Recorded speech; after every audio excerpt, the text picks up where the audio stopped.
Shalom Bapak Ibu yang saya kasih dalam Tuhan kita Yesus Kristus. Pagi hari ini kita berkumpul kembali untuk beribadah kepada Tuhan. Walaupun kita beribadah di rumah kita masing-masing, namun tidak mengurangi sukacita kita untuk beribadah kepada Tuhan. Apa kabar Bapak Ibu Saudara? Harapan dan doa saya kiranya kita semuanya sehat dalam pimpinan dan penyertaan Tuhan. Sebelum mendengarkan firman Tuhan, saya mengajak kita berdoa terlebih dahulu. Mari kita berdoa. Terima kasih Tuhan Yesus buat pagi hari ini. Kami anak-anakmu boleh ada di sini, di rumah kami masing-masing, untuk kami bersekutu dan beribadah kepada Tuhan. Dan saat ini kami akan siapkan hati kami untuk mendengarkan firman-Mu. Tuhan, sebelum kami mendengar lebih jauh akan firman-Mu, kami mohon Engkau menjamah dan mengurapi kami dengan kuasa Roh Kudus-Mu, supaya kami boleh memahami apa maksud firman-Mu Tuhan. Hamba yang terbatas ini juga Tuhan urapi dengan kuasa-Mu, sehingga bukan hamba yang berbicara, tapi bila Allah Roh Kudus yang berbicara, sehingga kami semua mendengarkannya, kami boleh diberkati oleh firman Tuhan. Berbicaralah kepada kami Tuhan, kami bisa mendengarkan firman-Mu. Haleluya, amin. Saudaraku diberkati oleh Tuhan kita Yesus Kristus. Tema firman Tuhan hari ini adalah kasih yang sejati. Saya akan mengajak kita membaca firman Tuhan di dalam Yohanes pasal yang ke-21 ayat 15 sampai ayat yang ke-19. Saya akan membaca untuk kita semua. Gembalakanlah domba-dombaku. Sesudah sarapan, Yesus berkata kepada Simon Petrus, "Simon anak Yohanes, apakah engkau mengasihi aku lebih daripada mereka ini?" Jawab Petrus kepadanya, "Benar Tuhan, engkau tahu bahwa aku mengasihi engkau." Kata Yesus kepadanya, "Gembalakanlah domba-dombaku." Kata Yesus pula kepadanya untuk kedua kalinya, "Simon anak Yohanes, apakah engkau mengasihi aku?" Jawab Petrus kepadanya, "Benar Tuhan, engkau tahu bahwa aku mengasihi engkau." Kata Yesus kepadanya, "Gembalakanlah domba-dombaku." Kata Yesus kepadanya untuk ketiga kalinya, "Simon anak Yohanes, apakah engkau mengasihi aku?" Maka sedih hati Petrus karena Yesus berkata untuk ketiga kalinya, "Apakah engkau mengasihi aku?" Dan ia berkata kepadanya, "Tuhan, engkau tahu segala sesuatu, engkau tahu bahwa aku mengasihi engkau." Kata Yesus kepadanya, "Gembalakanlah domba-dombaku. Aku berkata kepadamu, sesungguhnya ketika engkau masih muda, engkau mengikat pinggangmu sendiri, dan engkau berjalan kemana saja kau kehendaki. Tetapi jika engkau sudah menjadi tua, engkau akan mengulurkan tanganmu dan orang lain akan mengikat engkau dan membawa engkau ke tempat yang tidak kau kehendaki." Dan hal ini dikatakannya untuk menyatakan bagaimana Petrus akan mati dan memuliakan Allah. Dan sesudah berkata demikian, ia berkata kepada Petrus, "Ikutlah aku." Saudaraku diberkati oleh Tuhan kita Yesus Kristus. Kita hari ini berbicara tentang kasih. Apa itu kasih? Seringkali kita mendengar tentang kasih. Namun kasih seperti apa yang ingin Tuhan ajarkan kepada kita pada pagi hari ini? Kita akan melihat kasih yang diajarkan Yesus hari ini, berbicara tentang kasih yang sejati. Kasih sejati seperti apa? Kita akan melihat ada dua unsur kasih yang sejati. Unsur yang pertama adalah kesetiaan. Saudaraku, kesetiaan berbicara tentang setia sampai akhir. Saudara, ketika Yesus sudah ditangkap, sudah mati, apa yang terjadi? Murid-murid meninggalkan Yesus dan mereka begitu kecewa. Mereka kembali kepada profesi mereka semula. Dan ini yang dialami oleh Petrus dan teman-temannya. Mereka kembali kepada profesi mereka semula, yaitu sebagai penjala ikan. Dan mereka kembali ke tempat yang sama untuk menjala ikan. Dan saudara, melalui firman Tuhan juga hari ini, Yesus juga datang menemui mereka di tempat yang sama waktu mereka menjala ikan, yaitu di pantai Danau Tiberias. Yesus datang kepada mereka. Yesus datang ke pantai ini kembali kepada mereka. Dan di situ dikatakan sesudah sarapan, Yesus mendekati Simon Petrus dan bertanya kepada Petrus, "Simon anak Yohanes, apakah engkau mengasihi aku?" Dan pertanyaan ini ditanya Yesus kepada Petrus sebanyak 3 kali. Kenapa sampai 3 kali, saudara? Biasanya kalau 3 kali lebih dari 1, itu pertanyaan yang sangat luar biasa. Berarti ada sesuatu, saudara. Berarti bukan pertanyaan yang main-main. Itulah sebabnya Petrus ditanya oleh Yesus sebanyak 3 kali. Yesus bertanya kepada Petrus, "Petrus anak Yohanes, apakah engkau mengasihi aku?" Kalau dalam bahasa Yunani dikatakan, apakah engkau agapes me? Agapes me ini berbicara tentang kasih yang sejati, kasih yang tulus, kasih yang tanpa pamrih. Dan apa jawaban Petrus? Engkau tahu Tuhan, aku mengasihi engkau. Namun saudara, dalam bahasa aslinya, dalam bahasa Yunaninya, jawaban Petrus, aku mengasihi engkau Tuhan, dikatakan apa? Hoti pilose. Hoti pilose ini itu berbicara tentang kasih persahabatan. Dia berkata kepada Yesus, ya Tuhan, aku rekanmu, aku sahabatmu. Jadi sebenarnya Petrus sedang menghindari jawaban Yesus, aku mengasihi engkau Yesus. Dia hanya cuma bilang, ya Tuhan, aku rekanmu, aku sahabatmu. Jadi dia menganggap Yesus hanya sebagai rekan atau sahabat. Mengapa saudara? Karena Petrus sungguh menyadari bahwa dia pernah gagal dalam pengiringannya akan Tuhan. Dia pernah menyangkal Yesus. Bagaimana mungkin seorang pernah menyangkal Yesus dan pernah mengecewakan Yesus berani bilang, aku mengasihi engkau Yesus? Ini merupakan pukulan yang berat bagi Petrus, saudara, ketika Yesus bertanya demikian kepada dia. Itulah sebabnya Tuhan tahu. Maka Tuhan datang kembali kepada Petrus untuk apa? Memperbarui komitmen Petrus, mengubahkan Petrus, mengembalikan Petrus kepada kasih yang mula-mula. Bagaimana dia mencintai Yesus. Tuhan datang kembali kepada Petrus, menjamah Petrus, mendekati Petrus, supaya Petrus kembali kepada Tuhan, kembali kepada kasihnya yang mula-mula. Karena Tuhan ingin, saudara, bahwa Petrus merubah lagi komitmennya. Tuhan ingin menuntut Petrus dan murid-muridnya untuk apa? Memiliki komitmen yang lebih sungguh lagi kepada Yesus. Komitmen yang pernah dibuat oleh mereka harusnya komitmen yang lebih kuat daripada komitmen apapun yang ada di dunia ini, yaitu apa? Komitmen untuk setia kepada Yesus. Artinya apa, saudara? Bahwa Yesus menuntut muridnya untuk mempunyai komitmen kepada Kristus itu lebih besar dari komitmen apapun yang pernah mereka buat, bahkan nanti akan mereka buat. Kenapa, saudara? Karena kasih kepada Allah harus sesuai dengan komitmen untuk mengutamakan Yesus lebih daripada apapun yang kita kasihi. Dan ini sudah dimulai oleh Tuhan sejak dalam perjanjian lama.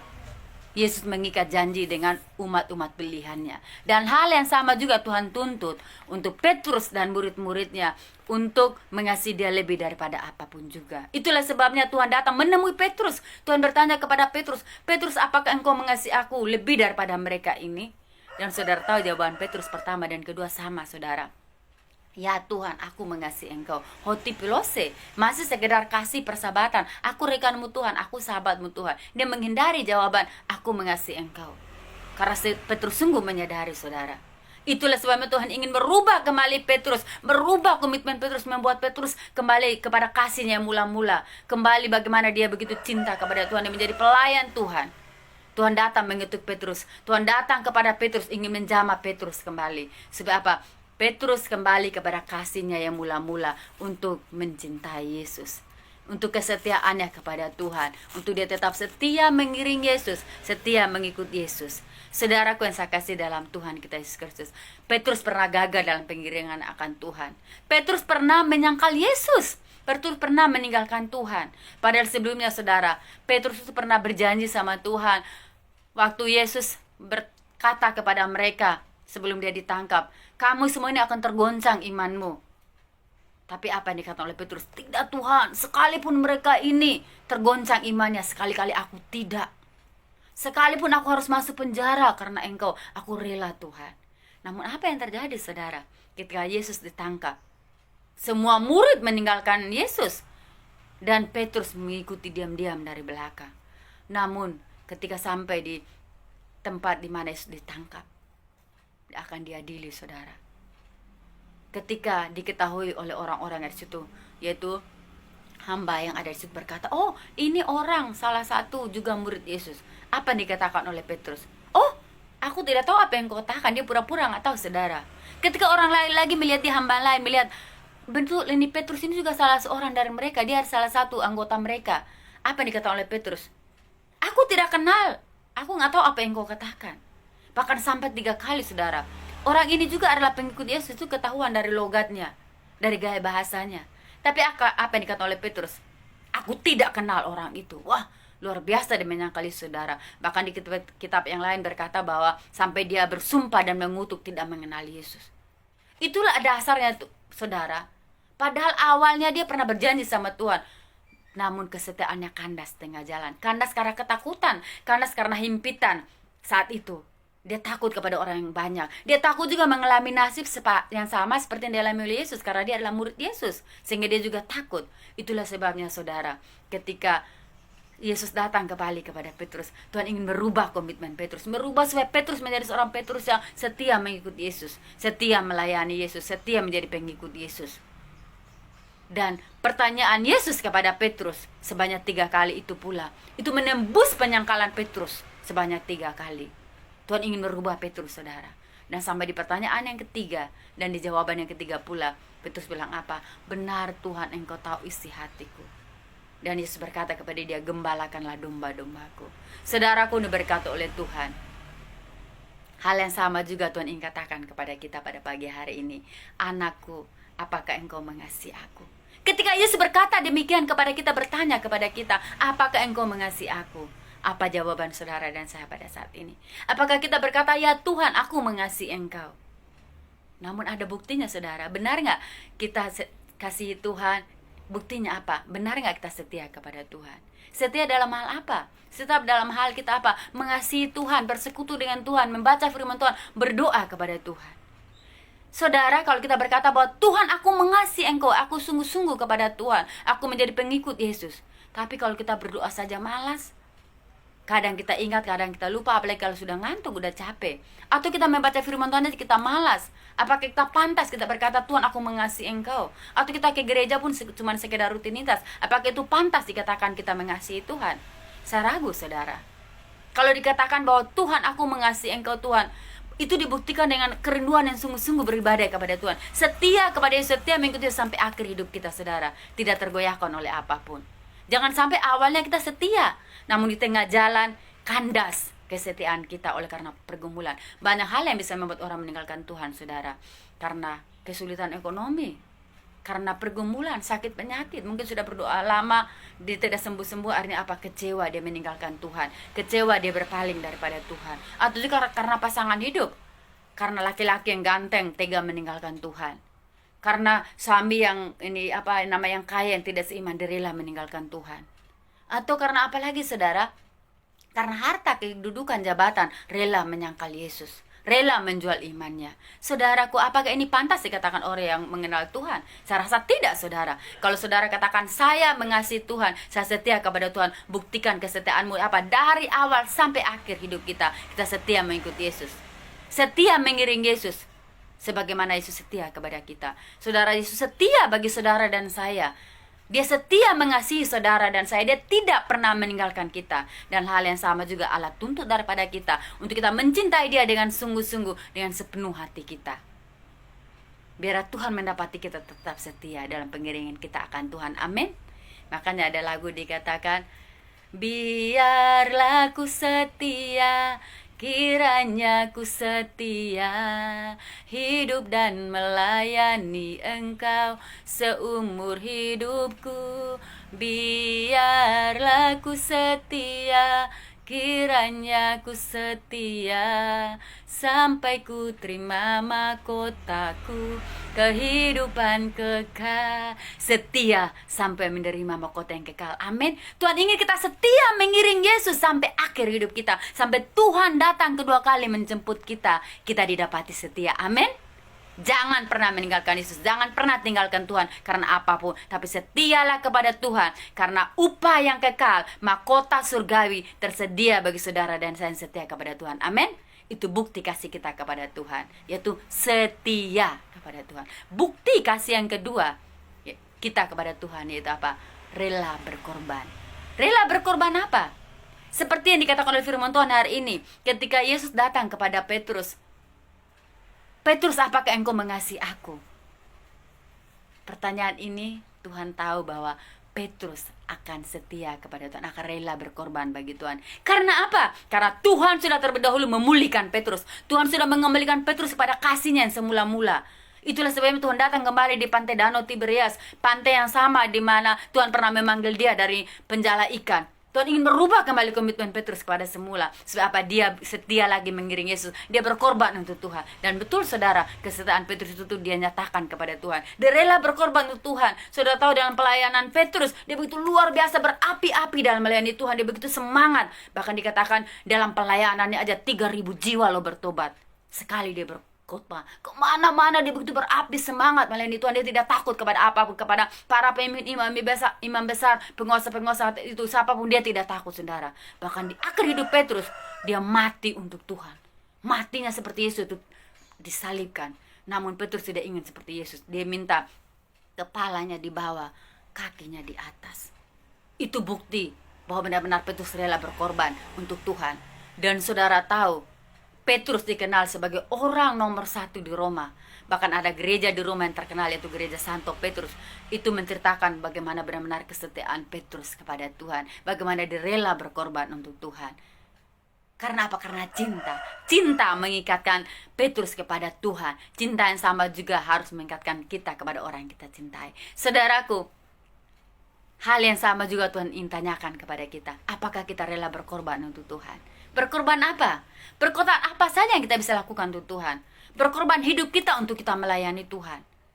Banyak orang yang beralasan tidak melayani Tuhan. Saya nggak punya anak kecil, nggak bisa melayani Tuhan. Anak saya masih kecil gitu. Apa urusannya kenapa kita tidak bisa melayani Tuhan? Atau saya sibuk, saya tidak bisa melayani Tuhan. Saudara, kita bisa melayani Tuhan. Jangan pakai alasan apapun.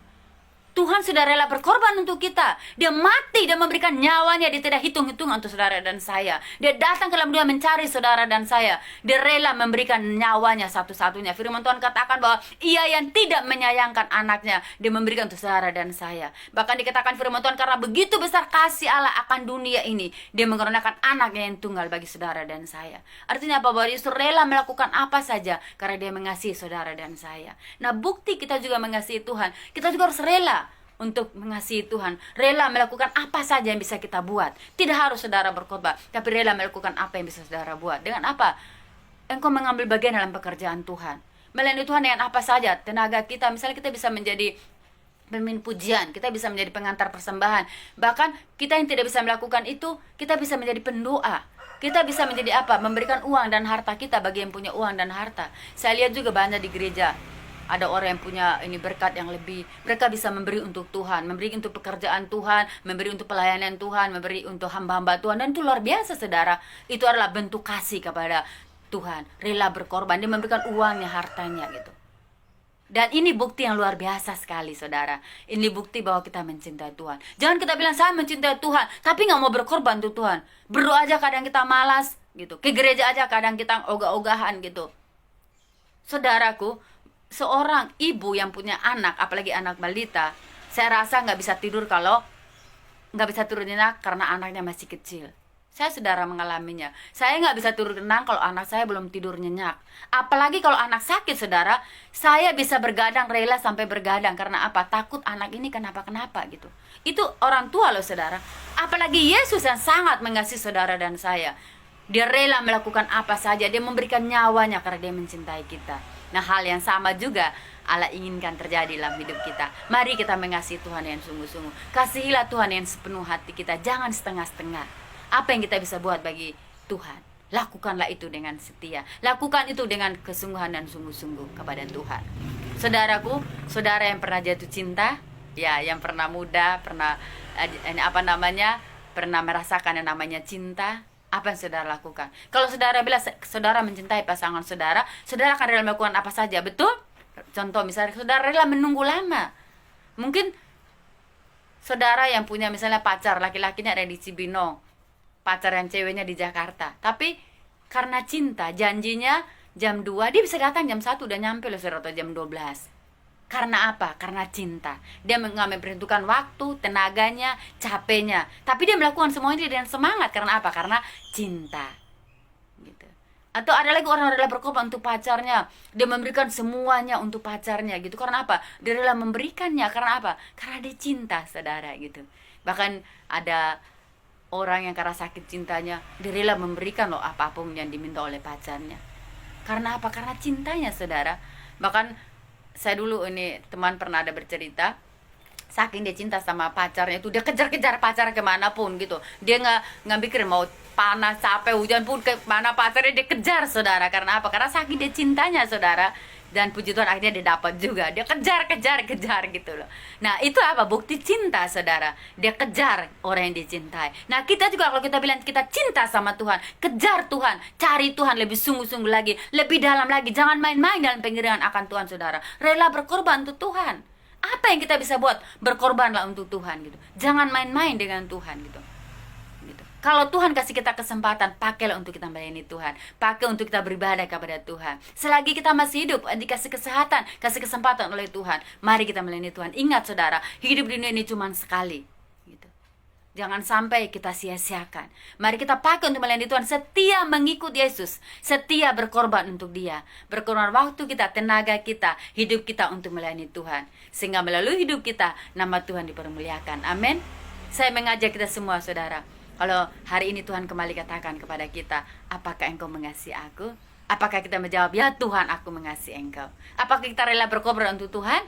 Mari kita rela berkorban untuk Tuhan. Karena itu yang Tuhan inginkan bagi kita. Karena apa? Tuhan pun tidak pernah hitung-hitungan, saudara dan saya. Jangan dalam keadaan senang kita setia kepada Tuhan.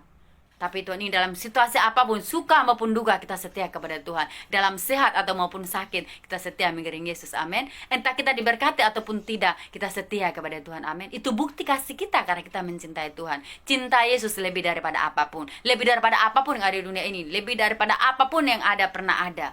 Karena apa? Karena cinta Tuhan lebih besar daripada apapun Dia berikan kepada saudara dan saya. Bahkan nyawanya sendiri Dia berikan bagi saudara dan saya. Itulah sebabnya mari juga kita mencintai Dia. Mencintai Dia dengan sepenuh hati kita. Mencintai Dia dengan sepenuh raga kita, jiwa kita. Kita mengasihi Dia lebih daripada apapun. Amin.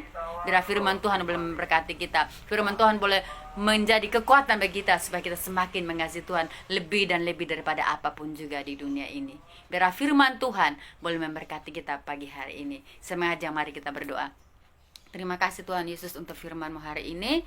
Terima kasih Tuhan Engkau mengajarkan kami supaya kami lebih lagi mencintai Engkau, lebih lagi setia dalam mengiring Engkau Tuhan, setia dalam suka maupun duka, tidak tergoncangkan oleh apapun Tuhan. Biar kami terus memperbarui komitmen kami untuk lebih dan lebih mencintai Engkau Tuhan. Dan kami juga rela berkorban untuk Tuhan, rela memberikan hidup kami, waktu kami, tenaga kami untuk melayani Engkau Tuhan. Terima kasih Tuhan buat firman-Mu. Suara manusia terhenti berbicara, tapi bila Allah Roh Kudus berbicara dalam hati kami, dan Tuhan mampukan kami untuk mengaplikasikan firman-Mu dalam hari lepas hari. Terima kasih Tuhan Yesus, dalam nama-Mu kami telah berdoa kepada Bapa di surga. Haleluya, amin. Biar firman Tuhan boleh menjadi berkat bagi kita semua, dan saya percaya kiranya firman Tuhan, damai sejahtera Tuhan boleh menyertai kita semua. Shalom.